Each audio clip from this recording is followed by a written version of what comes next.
Halo, kembali bertemu dengan Suster G. Madina dalam pembelajaran kelas 5 Agama Katolik semester 2. Nah, sebelum kita memasuki teori dan materi bab 4 tentang masyarakat dan sesi pertamanya, kita akan menonton sebuah tayangan film bagaimana alam dengan manusia, di mana manusia harus sadar bahwa manusia menjaga kelestarian alam di Pulau Kalimantan, yaitu Pulau Derawan.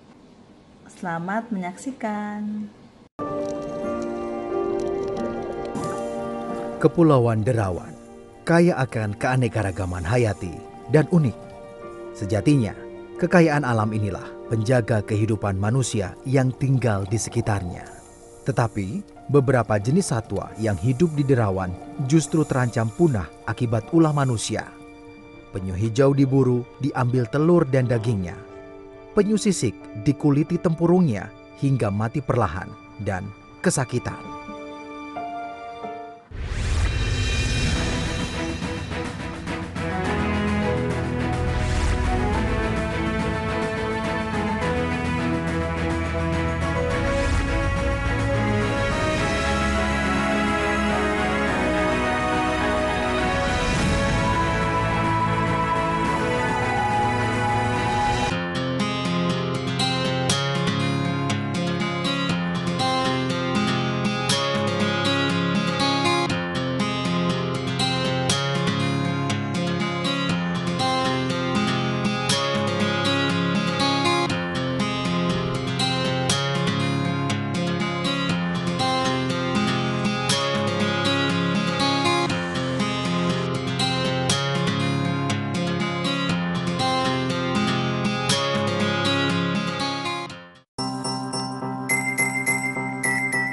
Kepulauan Derawan di Kabupaten Berau, Kalimantan Timur merupakan gugusan 31 pulau kecil yang terkenal dengan keindahan alam dan pesona bawah lautnya.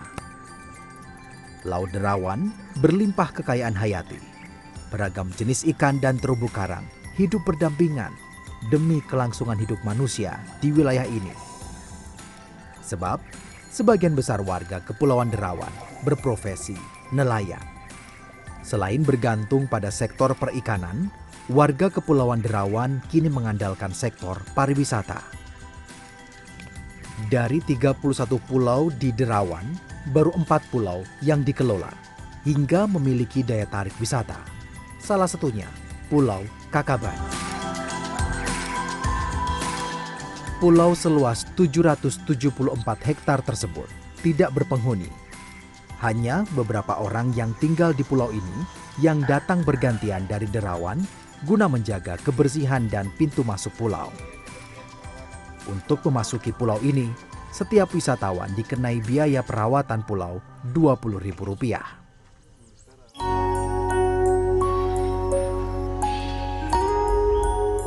Tidak sulit menjamah Pulau Kakaban, sebab akses berupa jembatan kayu telah dibangun sepanjang sekitar 1 kilometer. Di ujung jembatan inilah keistimewaan Pulau Kakaban terhampar. Ini Danau Kakaban. Danau tersebut berisi air payau yang bersumber dari air asin hasil resapan air laut dan air tawar yang ditampung dari hujan. Danau peninggalan masa prasejarah itu diyakini terbentuk pada zaman peralihan Holosin atau sekitar 2 juta tahun silam.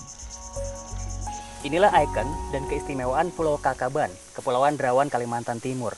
Ini adalah danau purba, dan menurut para ahli, biota yang paling istimewa di tempat ini adalah ubur-ubur tanpa sengat. Dan sebenarnya ubur-ubur ini bukan sejak dahulu tanpa sengat. Mereka telah berevolusi. Ubur-ubur ini sengatnya perlahan berkurang dan menghilang karena di tempat mereka, di danau ini, tidak ada predator untuk ubur-ubur.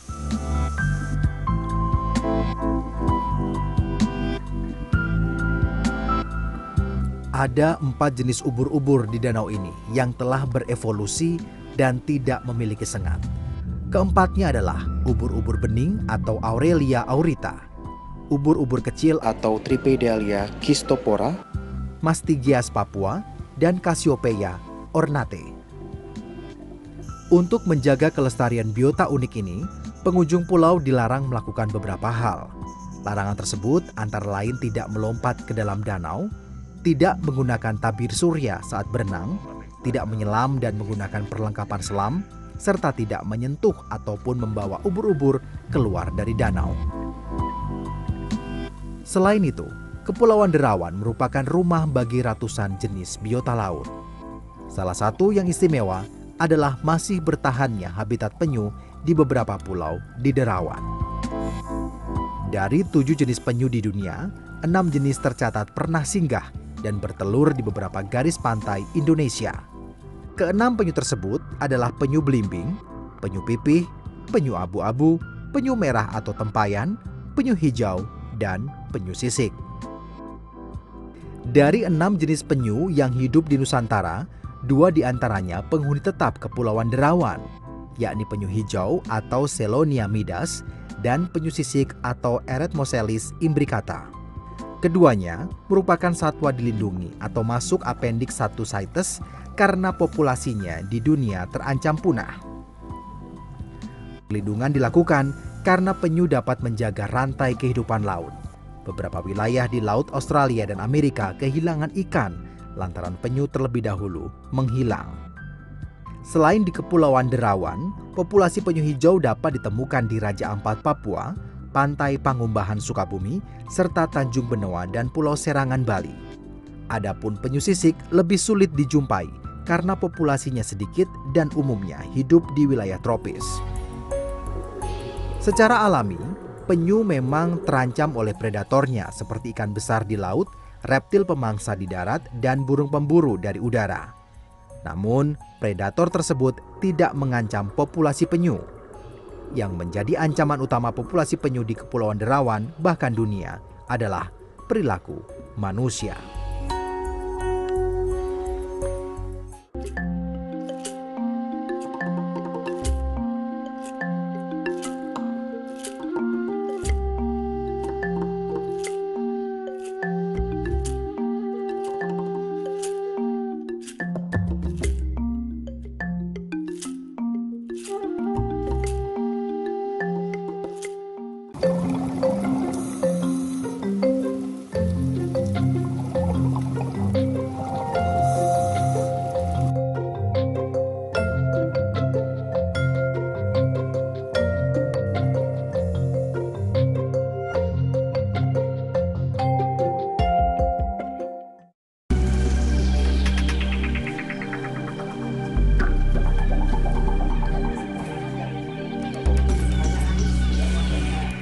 Pada Agustus, Sektor Tanjung Redep Kabupaten Berau menyita dan menghentikan upaya penyeludupan 4.300 butir telur penyu hijau.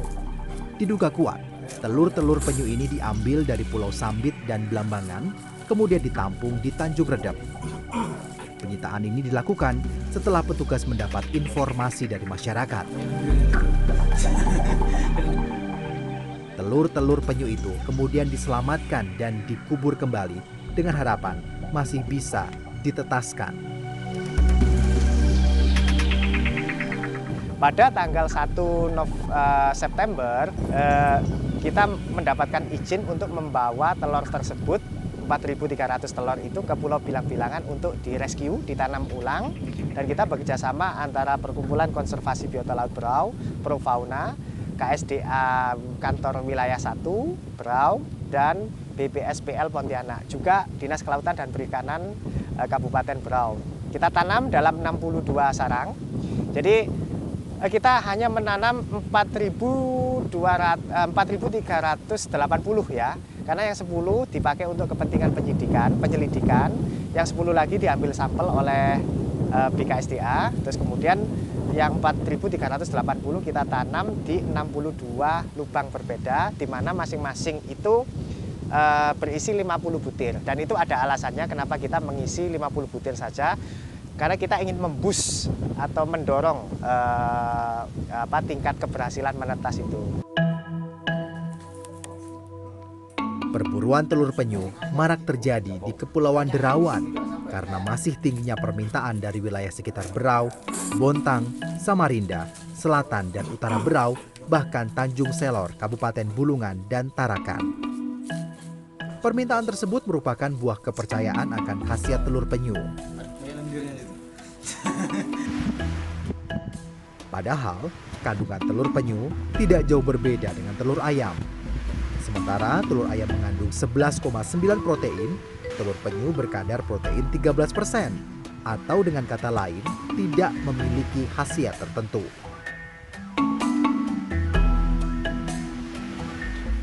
Jadi sebetulnya kan sudah jelas telur penyu itu tidak boleh dikonsumsi sesuai dengan Undang-Undang Nomor 5 Tahun 90 ya, dan PP Nomor 9 Tahun 1997. Tetapi kita juga sudah menginformasikan undang-undang tersebut kepada masyarakat. Sementara masyarakat memiliki keyakinan kuat bahwa telur penyu itu memiliki khasiat. Ada juga sebagian masyarakat yang percaya bahwa telur penyu itu dapat menyembuhkan penyakit gatal dan encok atau asam urat gitu ya. Nah, dengan kepercayaan seperti itu, maka masyarakat berlomba-lomba untuk demand, untuk meminta telur penyu tersebut ya, dan harganya cukup terjangkau. Karena kalau di Tanjung Redep, satu butir itu 6.000 sampai 12.500 tergantung kedekatan kita pada penjual.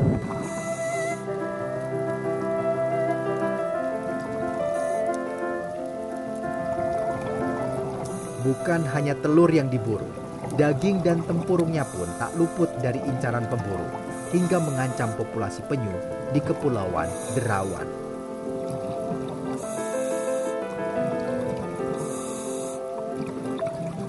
Untuk di Kepulauan Derawan, pengambilan penyu untuk daging itu banyak sekali terjadi di daerah selatan, yaitu Pulau Kaniungan Besar dan Pulau Kaniungan Kecil. Itu berdasarkan investigasi Profauna tahun 2015, itu perkiraan ada sekitar 60 penyu dewasa yang dibawa ke daerah Bontang untuk diolah menjadi dendeng. Kalau penyu hijau, biasanya mereka itu akan diam di padang lamun ya. Penyu-penyu itu biasanya akan merumput di padang lamun. Nah, di situ mereka pemburu itu merentangkan jala. Jadi jala itu direntangkan dan kita melihat 1 hari setelahnya apakah ada hasil. Nah, penyu-penyu itu kemudian akan ditali dengan cara melubangi flipernya, itu dilubangi seperti ini. Terus kemudian ditali sehingga dia terborgol di atas kayak gini. Dan itu dibiarkan selama beberapa minggu di darat di tempat yang tersembunyi dari jangkauan petugas. Sehingga penyu-penyu yang lain itu akan terjerat dan dirasa cukup baru akan dibawa ke atas kapal. Para pemburu penyu di Derawan mengincar penyu hijau ataupun penyu sisik. Mereka berburu telur penyu hijau dan karapas atau tempurung penyu sisik untuk dijadikan aksesori.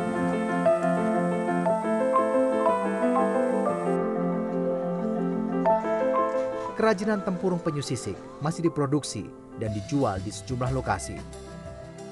Di Derawan, pernak-pernik berbahan karapas dijajakan di berbagai lapak di sekitar tempat wisata.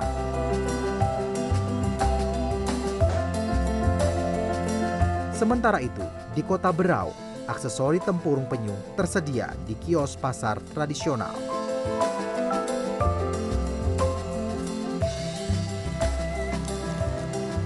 Meski penjualan aksesori penyu sisik masih marak, beberapa pemilik kios oleh-oleh di Berau telah menyadari kesalahan mereka. Iya, masih ada, tapi takut. Gimana? Yang nanya itu mereka gimana nanyanya? Ya, buat oleh-oleh aja sih bilangnya. Masih ada kak gelang penyu sama cincin. Ya ragu juga bilang sudah ndak jual lagi.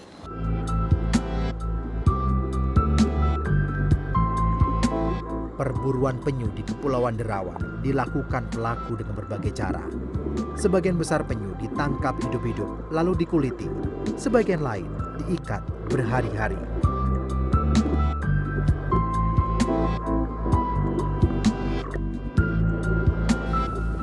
Kemudian penyu yang sudah diambil itu dalam keadaan hidup akan di atas kapal sekarang ya modusnya. Dulu ketika peraturan belum ketat itu di darat akan dibakar penyu itu. Tetapi sekarang begini, di atas kapal itu akan disediakan sebuah papan dan penyu itu akan ditaruh dalam keadaan terlentang dan akan diganjal dengan batu supaya penyu itu tidak jatuh ke kanan atau ke kiri.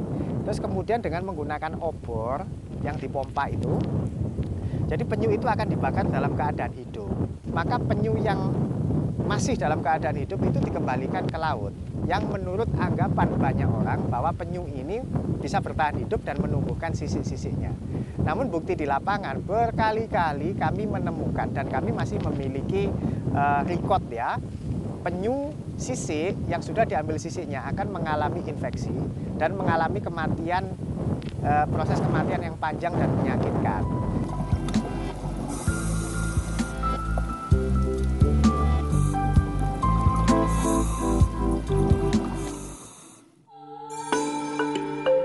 Pencuri telur penyu biasanya menggunakan modus menyamar sebagai nelayan. Ia merapat ke pulau tempat pendaratan penyu, lalu berpura-pura berlindung dari ombak. Si pencuri akan beristirahat di pantai sampai malam hari untuk kemudian berburu telur penyu.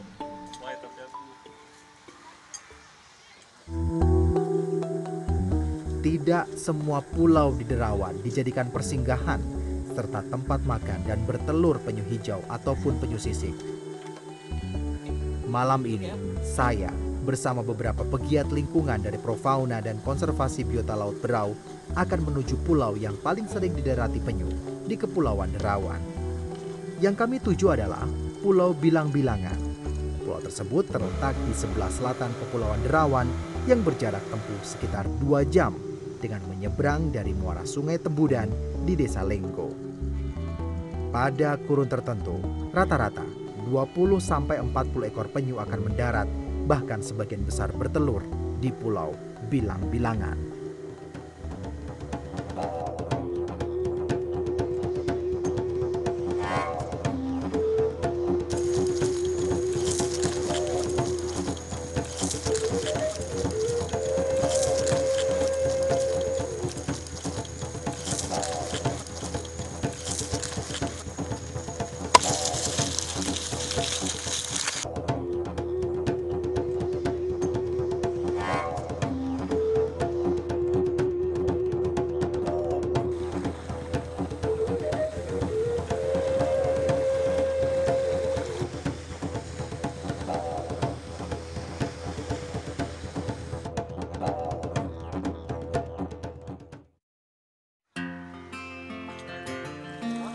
Sekitar pukul 11 malam, kapal motor kami sampai di Pulau Bilang-Bilangan. Pulau ini berada di Kecamatan Batu Putih, Kabupaten Berau.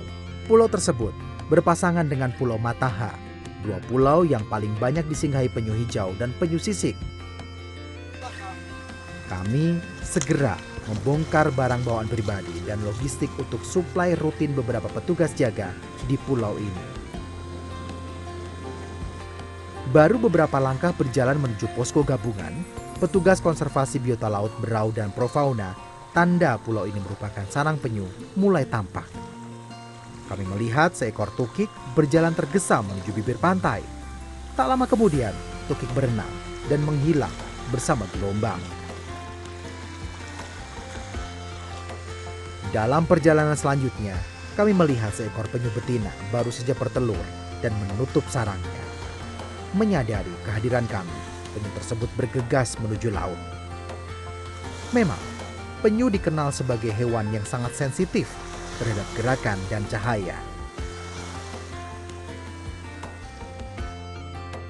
Tiba di posko pengawasan pulau, kami disambut ranger penjaga pulau. Ketua Regu Kenny Setiawan memaparkan agenda timnya. Ada 3 kali kegiatan untuk keliling patroli. Tapi biasanya juga selain daripada keliling malam itu ada juga masuk selain untuk patroli biasanya. Sebelumnya itu biasa kita mulai dari jam 8 itu untuk patroli. Itu patroli pengawasan untuk mengecek apakah ada kapal atau tidak, apakah aman di sekeliling pulau. Setelah itu, kalau malam jam 12 itu kita patroli itu untuk mendata penyu, jalan sudah itu. Sekalian untuk memastikan apakah penyu itu aman atau tidak. Kalau tidak ada yang tidak aman, kita pindahkan itu ke atas. dari resapan air. Nah, selain itu kalau sudah pulang itu biasanya ada lagi tuh Mas patroli itu jalan untuk memastikan lagi apakah masih aman atau tidak. Kalau tidak ada, orang-orang istirahat mungkin, jadi pagi lanjut lagi keliling dimulai dari jam 6 atau bahkan mungkin bisa jam 5 kalau memang diperlukan.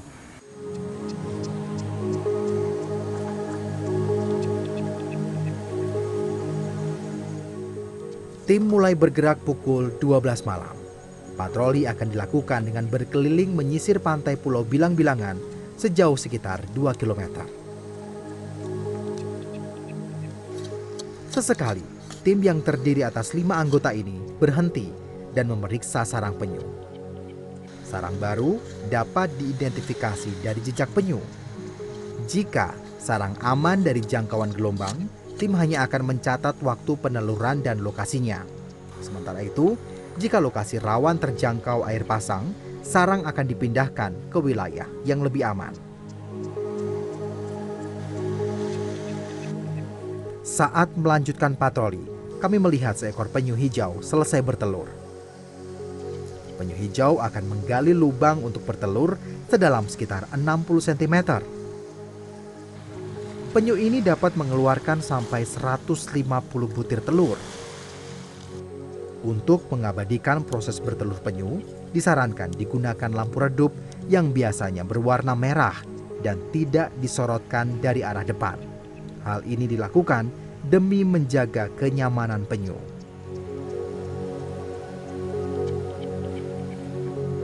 Setelah bertelur, penyu hijau akan mengubur telurnya dan membuat lubang lagi untuk mengecoh predator. Di Pulau Bilang-Bilangan, puncak pendaratan penyu untuk bertelur terjadi sekitar Agustus dengan jumlah mencapai 40 ekor penyu per malam. Sini punggungnya ada apa, Mas? Ini namanya tritip, Pak ya. Jadi ada 2 jenis tritip gitu ya. Ada Parasit tritip, ya? Parasit Oke, ya. parasit. Jadi mengganggu dia. Ada yang sekedar menempel, tetapi ada yang menembus karapas. Tapi seperti yang sekarang ini sepertinya sudah menembus karapas. Jadi mustahil kita ambil. Jadi ini memerlukan treatment. Jadi memerlukan pengobatan juga gitu ya. Salah satu cara untuk mengenali ini penyu hijau atau tidak, itu kita bisa melihat. Yang pasti tempurungnya warna hijau ya, Mas ya? Enggak, ini lumut. Coklat juga. Ini Oke. hanya alga ya. Kita bisa menghitung sisik kostal 1, 2, 3, 4. Oke. Gitu ya. Untuk penyu tempayan biasanya 5. Terus kemudian ada sisik di kepalanya itu 2 memanjang, tapi saya tidak bisa menunjukkan karena nggak boleh cahaya di situ. Iya, gitu iya, ya. iya, oke.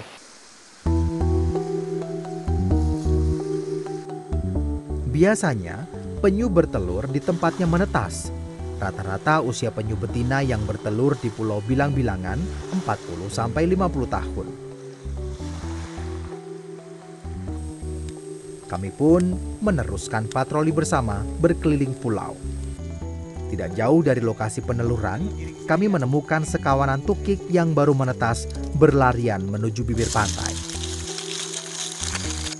Karena tempat menetas terletak di antara pohon dan ranting serta berada di jalur predator laut, tim memutuskan membantu tukik-tukik ini berpindah jalur. Sejumlah tukik diangkut dengan ember dan dibawa serta dilepaskan di lokasi yang lebih aman. Tukik ini harus segera dilepaskan agar tidak kehilangan naluri bertahan dan tetap mengenali tempat menetasnya. Kami tiba di lokasi pelepasan yang berjarak sekitar 200 meter dari lokasi penetasan. Ratusan ekor tukik yang telah ditemukan oleh teman-teman ini akan dilepas liarkan, akan dirilis. Kita rilis bareng-bareng Mas ya di sini Mas ya. Boleh Mas, rilis silakan Mas. Nah, ini upaya rilis ini memang sengaja dilakukan secara manual karena ada beberapa zona yang justru berbahaya jika tukik-tukik lepas di posisi tersebut. Misalnya adalah zona predator seperti ikan hiu. Tukik ini akan dilepaskan di tempat-tempat atau zona yang lebih aman untuk mereka. Paling tidak menghindari tukik-tukik ini langsung dimangsa oleh predator. Ini adalah sebuah cara untuk melestarikan penyu dan sebuah harapan untuk penyu-penyu ini, tukik-tukik ini hidup lebih lama. Karena memang tidak semua tukik yang dilepaskan seperti ini akan hidup sampai dewasa. Hanya 1 atau sampai 3 ekor saja yang bisa mencapai puluhan tahun. Tukik harus dilepas saat matahari redup atau pada malam hari karena karakternya yang sensitif terhadap cahaya dan demi mengurangi risiko bertemu dengan predator. Dan ketika matahari terbit, tukik ini pun berharap dapat mempertahankan populasinya tetap hidup serta menjadi bagian dari pesona Kepulauan Derawan. Nah, untuk tugas dari film tadi, silakan buka e-learning dan mengerjakan pilihan berganda yang sudah suster sediakan. Selamat mengerjakan. Jangan lupa tetap bersemangat, jaga kesehatan, menggunakan masker, rajin cuci tangan, dan jaga jarak. Selamat bertemu kembali anak-anak yang terkasih. Salam sehat, salam semangat. Tuhan memberkati kita semua. Berkah dalam Horas. Dadah.